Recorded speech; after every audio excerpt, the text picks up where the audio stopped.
बोले कि वो सब व्यवस्था ठाकुर जी देखेंगे, आप तो बस इनको बैठाओ।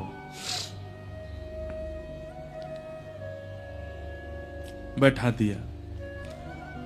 बोले महाराज आप लोग आए हैं, अब आप भी जानते हैं कि एक परिवार में 200 लोगों को पवाने की व्यवस्था तो नहीं होती, तो इसलिए थोड़ी प्रतीक्षा करनी पड़ेगी। मैं जाऊं बाजार से कुछ ले आऊं सामग्री, तब तक आप स्नान ध्यान संध्या वंदन करो और पत्नी बढ़िया प्रसादी बनाएगी, फिर आप लोग पाइएगा।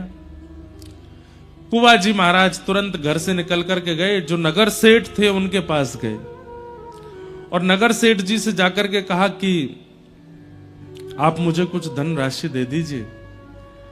नगर सेठ जी बोले भाई पिछली धनराशि तो अभी तक चुका नहीं पाए तुम, और कितनी धनराशि चाहिए तुमको? बोले 200 लोगों को प्रसाद पवाना है, उतनी धनराशि चाहिए।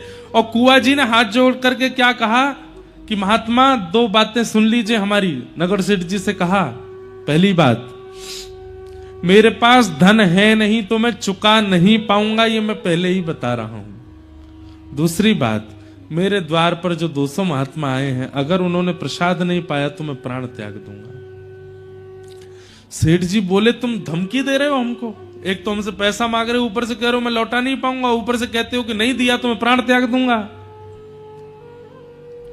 तो कुंवर जी कहते हैं कि धन चुकाने का एक और तरीका है। बोले क्या?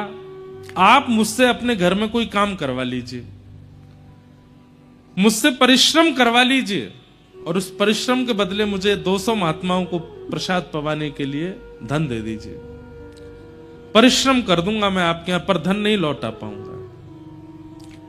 तो सेठ जी मान गए। सेठ जी ने कहा तो फिर ठीक है, एक काम करो। बोले क्या?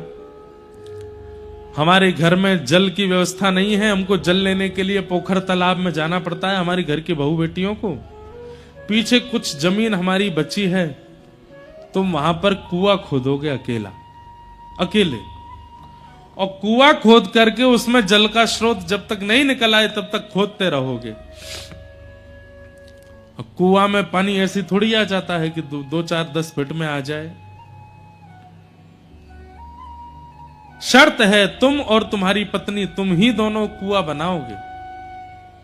कुंवर जी बोले मुझे स्वीकार है, पर अभी मुझे धन दे दीजिए, मुझे संतों की सेवा करनी।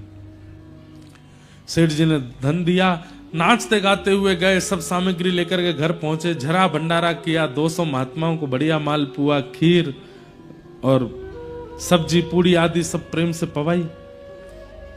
पत्नी बोली आप इतना सामान कहां से लेके आए, कैसे लेके आए? बोले देवी कोई टेंशन की बात नहीं है, इसका मैं परिश्रम करूंगा ना। बोले कैसे परिश्रम करोगे?